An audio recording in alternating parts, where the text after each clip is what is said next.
good fucking morning. I know, it's like 9:30. Shit. How's everybody doing this morning? As you can see, my hair is a little crazy. I've actually been busy. Holy shit. I've clocked $150 so far tonight. What? On a Wednesday? The fuck is gonna this weekend look like? Anyway.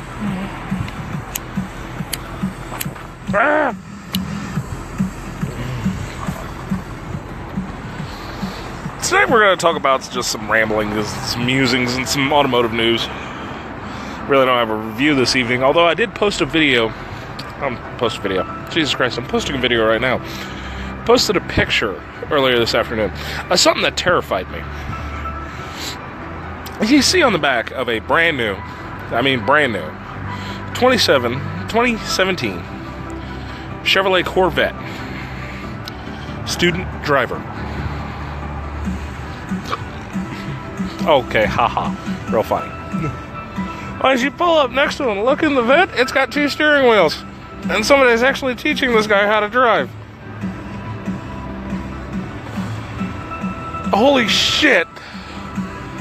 You're teaching somebody how to drive I'm assuming for the first time. In a car that has over 500 horsepower, manual transmission. It weighs as much as my lunchbox. And you really think this is a good idea? I mean, don't get me wrong. I'm all about overkill. There is quite no kill like overkill. And learning how to drive for the first time in a Corvette, yeah, I can see how that's overkill. Come the fuck on, man. Really? Over 500 plus horses, 500 plus torque, manual transmission. You got 2 fucking steering wheels in this son of a bitch? Come on. I guess that is a step up from teaching most people here in Arizona how to drive in a simulator. Yes, you heard me. They teach you in a simulator first. Gone are the old school days of getting in a busted ass Toyota Corolla and going, all right, kids, bounce it off the walls a few times. This is how we drive. No, they put them in a fucking $75,000 goddamn sports car and go, all right, this is how we're going to teach you how to drive. Oh, Lord. And this is what's wrong with society. Learning how to drive in a Corvette is like learning how to shoot with a .50 cal Desert Eagle. You might get the principle behind it, but no. You're supposed to learn how to drive in a crap car. You're supposed to. You're supposed to learn how to drive in a car that's got dumbed down throttle, dumbed down brake response, dumbed down steering, all of it. So it teaches you how quickly you need to respond. Well, when you have a car like a Corvette, which can, handle via telepathy, you get a false sense of what it's like to drive a normal car. Now, this could be just some rich motherfucker that all he'll drive is Corvettes or something similar to it, by all means. But what does your insurance look like for that company? Yeah, I have a driving academy. What kind of vehicle does your driving academy have? 2017 Corvette Stingray. What insurance company has the balls to back that? Because you're going to wreck it. Somebody's going to wreck that car. Whether they back into something, pull into something, sideswipe something. It's a student driver car. It's going to get wrecked. It's going to get hit. And you choose something made of fiberglass. Yay. Yet another one of those wacky things you see from the windshield of a cab. And like I said, it terrified me being next to somebody in a car that powerful. Doesn't know how to handle it. Okay. Granted that, Corvette slamming into the minivan ain't gonna do much. Well, at least not much to the minivan. But still. In other automotive news, it seems Volkswagen might be putting in a bid to buy Fiat Chrysler of America. Yes, the same Volkswagen that got caught cheating on the whole Dieselgate bullshit. Quick review, Volkswagen is a automotive conglomerate. They own, obviously, Volkswagen, they own Audi, they own Bentley, they own Bugatti, they own Lamborghini, they own Porsche, and I believe Seat and Skoda. It's quite a few badges in their rogues gallery. And they're looking at Fiat, Chrysler, Dodge, Jeep. Yeah. That worries me a bit. Why does that worry me a bit? Well, this is not the first time a European company would have taken over one of the American big three. We had the Daimler-Benz merger way back in the early 2000s. That's how we got the Sprinter van. That's how Dodge got the Mercedes transmissions. Okay.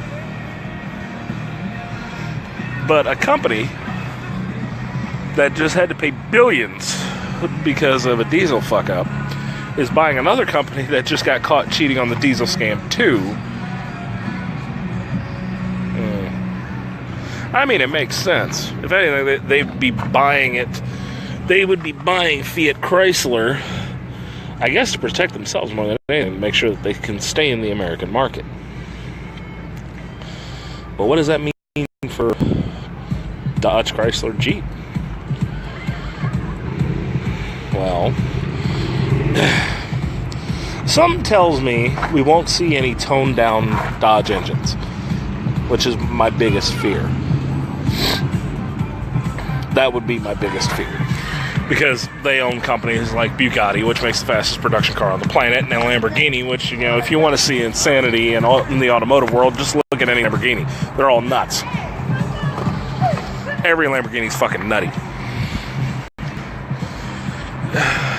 But are we going to see a price hike?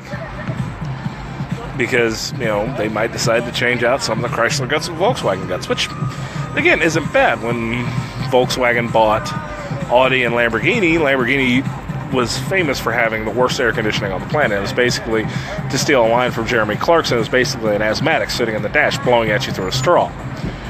And I've been in some of the older Lamborghinis. It's not that far of a stretch. It really isn't. Well, when Volkswagen acquired Lamborghini and Audi, they put an Audi AC system into the Lamborghini, and well, holy shit, it worked.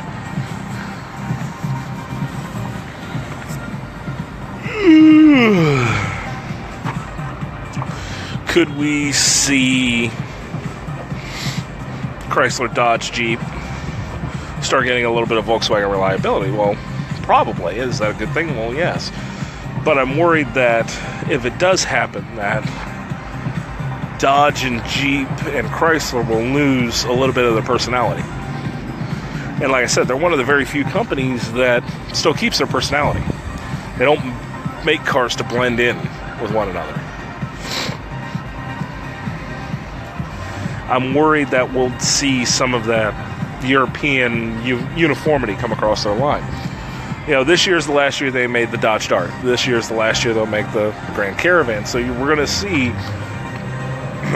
Dodge, at least, lose a compact car and a MPV from their lineup. The Dodge Dart is no big loss. You know, they'll have several other small car designs that they can throw in there, and hey, check that box, we have a compact again. The question is, are they going to leave the Charger and the Challenger alone? My worry is they won't. You know, and maybe they'll rein in some of Dodge's crazy ideas. Do I like the idea that they brought back the Demon nameplate? Yes, I do. But to take the Hellcat motor, which is already ludicrously powerful, 707 horsepower, and to crank it up to 900, well, now you're starting to rival supercars and an American muscle car. I mean, the Hellcat is already knocking on hypercar doors. It's already, you know, the Hellcat engine itself is more powerful than half of the Lamborghini lineup, half of the Ferrari lineup, half of the, you know, Porsche lineup. These guys are already proven that they've got more muscle than everybody else. Well, it's a muscle car, obviously they would. But the trick is, and the whole reason why we like American muscle cars is because it's a ludicrously powerful engine in a small car. Yes, I just called the Dodge Challenger a small car. At the end of the day, it's a two-door sedan. Or two-door coupe, I'm sorry, not sedan. Jesus Christ, I'm tired.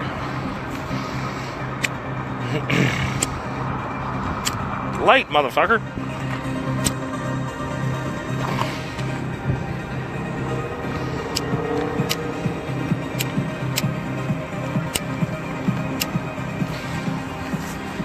So, now I'm worried that they will try to blend the edges a little bit. Dodge and Chrysler will lose some of their recognizable characteristics. Which, I mean, the Chrysler 300, while it's already a nice car, could definitely take some luxury cues from the Europeans. And then it really would be a contender against BMW, against Mercedes, against the higher-end European companies if they had Volkswagen come in, because Volkswagen has this little stealth wealth car. They stopped making it a while back, but as a VW Phaeton, had a W12 engine in it. Yeah, that W12, you heard me right, not a V12, a W12. Basically, two V6s welded together. That engine doesn't sound like it'll work very well, does it? Well, the Bugatti has a W12 engine. I'll leave it at that. But the Phaeton had some ridiculous luxury settings. I mean, the whole car would be able to do 155 miles an hour for 6 hours straight, and not one part of its outer line vibrate on a smooth road. That's hard to do. Well, I'd like to see some of those aspects coming in if VW does make the purchase. But I also worry with that many nameplates, they'll start doing what GM did when shit got hard. They killed off Saturn, they killed off Pontiac, they sold off Hummer to a Chinese company. I'm worried that they'll kill off some of the brands.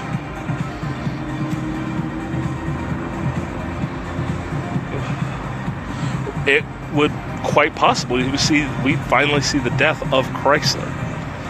Chrysler's been hanging on by a thread. It really has. Everybody knows what a Dodge is. Dodge has plenty of lineup cars. Name me more than 2 Chryslers being sold today. 2. You can't. The Chrysler 300C, the Chrysler 200, which is a shitbox warmed over Sebring, the Chrysler Pacifica, the Chrysler Town & Country. Chrysler 300 is a big luxury sedan. Chrysler 200 is basically a Dodge Dart in a nice prettied up suit. The Chrysler Town & Country is the Dodge Grand Caravan, which is going out of production this year. And the Chrysler Pacifica is basically the Dodge Durango. That's it. That's all for Chrysler. You know, and a car brand with only 4 nameplates.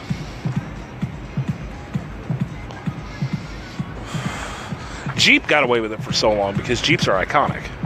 Jeeps had the Wrangler or the Cherokee. What do you want? Then they came out with the Compass, and then, you know, the Ross is going to hang me upside down by my toes. They came out with the Compass. They came out with the Liberty. They came out with the Renegade. You know, all different versions of Jeep, just to add a little something else to the nameplate. What's Dodge got in the lineup? For this year, Dodge Dart, Dodge Charger, Dodge Challenger, Dodge Citadel, Dodge Durango, Dodge Journey, Dodge Grand Caravan. See, they have a lot of beef. Rams have their trucks. Remember what I said last night about as European companies and Japanese companies start dipping their toes into the full-size truck market? If they acquire Fiat Chrysler, could we see a VW pickup truck? It's very possible, because VW had a minivan called the Rotan that was a Dodge Grand Caravan with VW badges. Exact same vehicle. It's called a gray import. What is a gray import? A gray import is two COOs come together in a back room somewhere, circle jerk each other while they talk about how amazing their product is. They come to an agreement over the circle jerk. They come on a biscuit. They eat this biscuit. And then they go their separate ways. And then a bunch of Dodge Grand Caravans show up. No badges. No any kind of marketing that this is a Dodge vehicle at a VW factory. And they got a proton. So this VW courting Dodge or courting Fiat Chrysler is not something new. It's not something out of left field. It's been coming for a while. I'm leery of it. Mainly because I'm leery of change. I was leery when, Daimler-Benz came together, when Mercedes and Chrysler reached a partnership.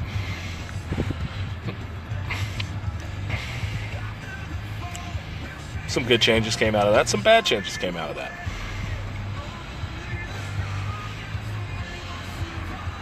If VW does purchase Fiat Chrysler of America, I'm willing to bet you will see the death of the Chrysler namesake inside of 10 years. Oh, Dodge and Jeep, and they'll all still be around. Chrysler, not so much. So, at the end of the day, who buys Chryslers? Rental car companies. That's it. They're fleet vehicles now. Every once in a while, you'll see somebody rolling around in a 300. They're not as popular as they used to be when they first came out. That's because they looked like a fucking Rolls-Royce Phantom when they first came out. It was a discount Rolls-Royce. Look at me, look at me, look at me. I'm rolling around in something that looks like a Phantom until a Phantom pulls up next to you.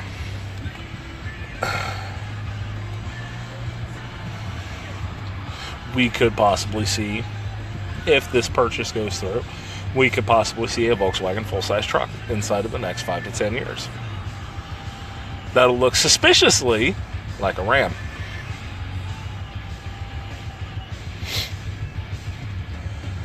I guess the greatest form of flattery is mimicry.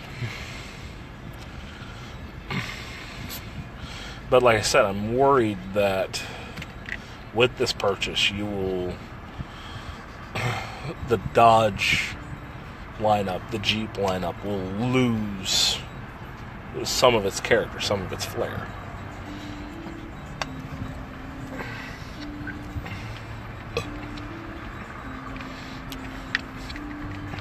Again, it could be just me being a paranoid old man.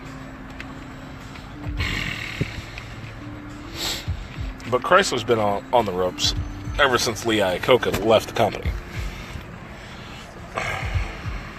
Who's Lee Iacocca?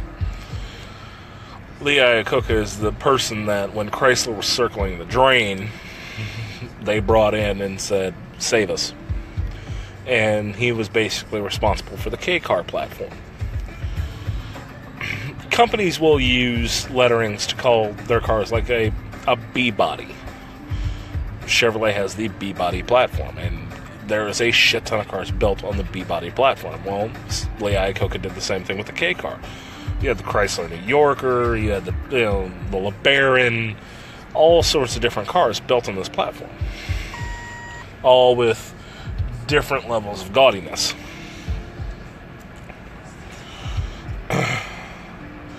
You will see, if VW buys Dodge, you will see Dodge become a player in the compact market. Whether it comes under a Chrysler badge or a Dodge badge, you will see a compact car to make it a player in the field again. Nobody goes to Dodge and goes, hey, I want a compact car. No, they go buy a fucking VW. They'll go buy a Jetta or a fucking Golf. They'll go buy a Civic. Dodge is seriously lacking in that division. You want an insanely powerful four-door sedan, you go to Dodge. You buy the Charger.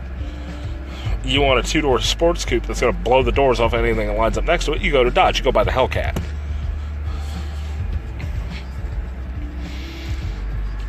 But Dodge is...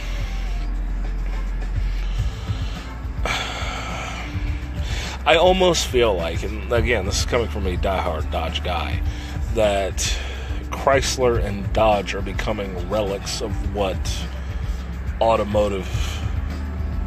the automotive industry used to be. Dodge is simply the crazy, the mad, the aggressive, the insane, the all-powerful. Well, buy a working man's truck, you go buy a Chevrolet. Or you go buy a Ford. You want a truck that can haul your pull equipment at 200 miles an hour, you go to Dodge. But they don't have anything that really saves them. They don't have an every man's car. Sorry about that. Apparently somebody wanted to call me. But you don't see Dodge having an everyday car. You'll see a lot of Chargers on the road. You'll see a couple of Challengers on the road, but you don't see a basic Dodge vehicle on the road. Same thing with Chrysler. There's no everyday, this is my everyday car coming from that brand. That's what's gonna... I'm trying to figure out a better way to put it. There's no bread and butter car for Dodge or Chrysler. With Honda, it's the Civic. Everybody wants a Civic. Everybody buys a Civic. They're cheap, they're cheerful, blah, blah, blah, blah. That's their bread and butter. That is what they make their money off of. Dodge doesn't have a bread and butter car. Chrysler does not have a bread and butter car. And I think that's why the companies are in so much trouble. The Fiat Chrysler of America, hoopla, they're all very niche markets. It takes a special kind of person to buy a Fiat. It takes a special kind of person to buy a Dodge. It takes a special kind of person to buy a Chrysler. It takes a special kind of person to buy a Dodge. It's... People don't stop just to browse at a Dodge dealership or a Chrysler dealership. They do that at a Nissan or a Toyota or a Honda or a Ford dealership. There's no casual Chrysler or Dodge owner. I think that's what's giving them so many problems. We could see VW come in and try to mix that up, try to change that up. And I hope they do. But VW is also famous for cutting their losses. They could come in and look at Fiat or Chrysler or Dodge and go, this is ludicrous, shut it down. See what GM did when they were in financial trouble. They cut off all the companies that were in competing. They shut down Saturn. They shut down Pontiac. I mean, Pontiac was basically just painted over Chevrolets. It used to be, at a time, if you wanted a fancy GM car, you bought a Pontiac. Yes, I know the Pontiac fucking acronym. But in the 60s, if you wanted a fancy Chevrolet, you bought the Pontiac. If you wanted the powerful Chevrolet, you bought the Pontiac. That's what the Firebird was originally designed to be. That's why the Firebirds always look like the damn Camaro. Because it was the hopped-up, fire-breathing, fancier version of the Camaro. Well, when they got in financial trouble and they realized that it was a niche market that bought Pontiacs, that there was no everyday Pontiac car, they killed the brand off. No reason to keep it around. Name me 5 Pontiac cars that were made 5 years before they closed the company. I can't. Pontiac G6, Pontiac Sunfire, Pontiac Solstice. I believe they had some form of SUV that was really just a glossed over Trailblazer. That's it. They killed the Firebird off in the early 2000s. That's all I can think of for Pontiac. And name me a Saturn other than Saturn Ion. Everybody knew the Saturn Ion, because it had the Saturn Ion. But nobody remembers the Saturn L2, the Saturn R2, none of that. Because who bought Saturns? People that were in dire need of cheap and cheerful transportation. Saturns were stupid cheap cars. The most expensive Saturn that was ever made was the Saturn Sky, which was what? A rebadged Pontiac Solstice. That was it. Oh, Pontiac Aztec, that ugly fucking thing. So there's 5, and I had to struggle to remember those. Well, here comes Chrysler with four cars to their name right now. Chrysler 300, Chrysler 200, Chrysler Town & Country, Chrysler Pacifica. That's it. That's all they have in their lineup. Well, VW buys FCA. They're going to look to trim the fat somewhere. The first thing you have to do on any ship that's sinking is to stem the water flow. Well, if funds are bleeding over to Chrysler to make cars that nobody buys, sorry, Chrysler, I get shut down. Fiat 500s will stay around. Why? Because they're cheap and cheerful, and for some reason they have a cult fucking following. There's no cult following behind a Chrysler 200. There's a cult following behind the Fiat 500. And I mean, yes, I know there are several different flavors of Chrysler vehicles. The Chrysler 300C, you have the Chrysler 300C Touring, you have Chrysler 300C Unlimited, you have the Chrysler 300 SRT8. It's still the same car, just different engine packages.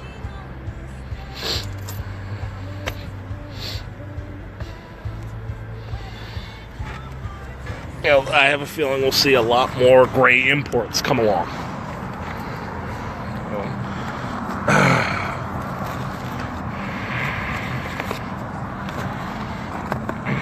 That's what you have to worry about when the European company buys one of the big 3. You know, Ford is lucky because no European company has ever owned Ford.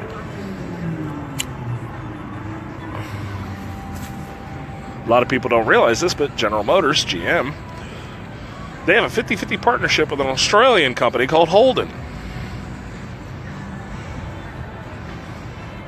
So if Fiat buys Chrysler, not Fiat buys Chrysler, they've already bought Chrysler. If Volkswagen buys Fiat Chrysler and keeps it, a German company,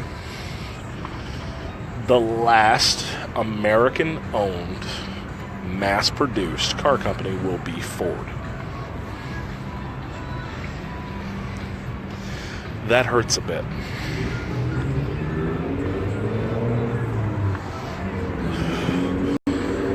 Why haven't I talked about Jeep a lot with this whole merger? Because Jeep's a substantially successful brand, and VW won't fuck with it. You guys know what you're doing to make your fucking money. You guys hit your fucking targets. We're staying out of your mess.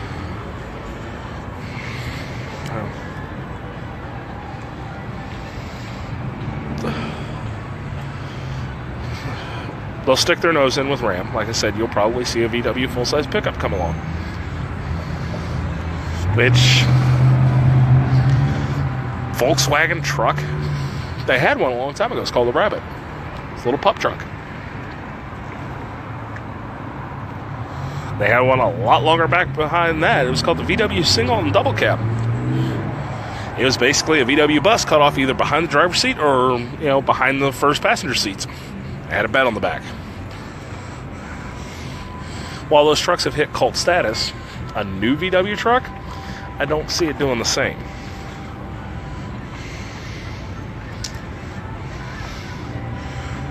The one thing that's going to keep all of this in the mix, and that's going to keep it all up in the air, is the fact that the economy is unstable. I don't care what anybody tries to tell me. The economy is unstable. People are not running out their door to go spend money right now. And when you're trying to revamp a company, you run into issues like that.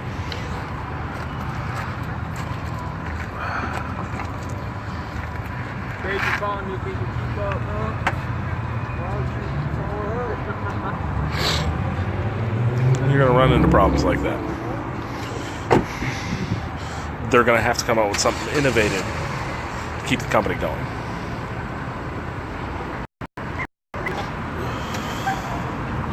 And that's going to be hard to do in an unstable market.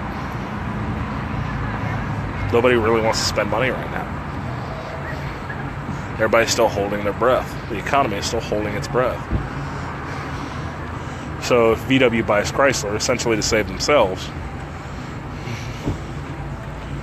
what are they going to do to turn FCA back into a profitable business and not just another anchor around the neck?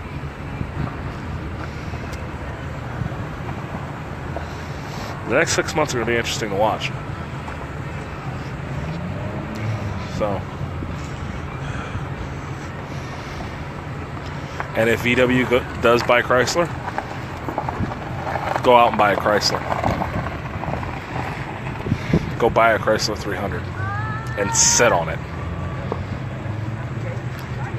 because the Chrysler badge will disappear. If I'm telling you right now, if Volkswagen buys Fiat Chrysler of America, Chrysler will disappear. They will go the way of Pontiac. They will go the way of Oldsmobile. They will go the way of every car company that's been cut off. Stop production. And a lot of heavy hitters have disappeared in the past 10 years. Let's see. Mercury's died. Oldsmobile's gone. Pontiac's gone. Saturn's gone. Hummer's gone. You had a lot of other small companies that tried to get in. Suzuki, gone. Just evaporated out of the market. You know, Ford owns Aston Martin and Jag.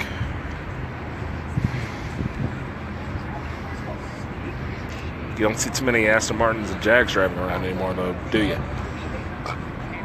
Oh, you can go buy them. There's an Aston Martin dealership right up there in Scottsdale. How many do you see out in the wild? Not many.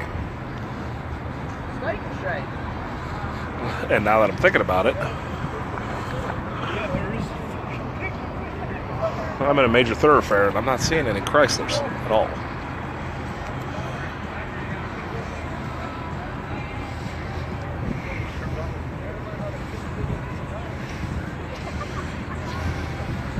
Hang on to your hats, folks.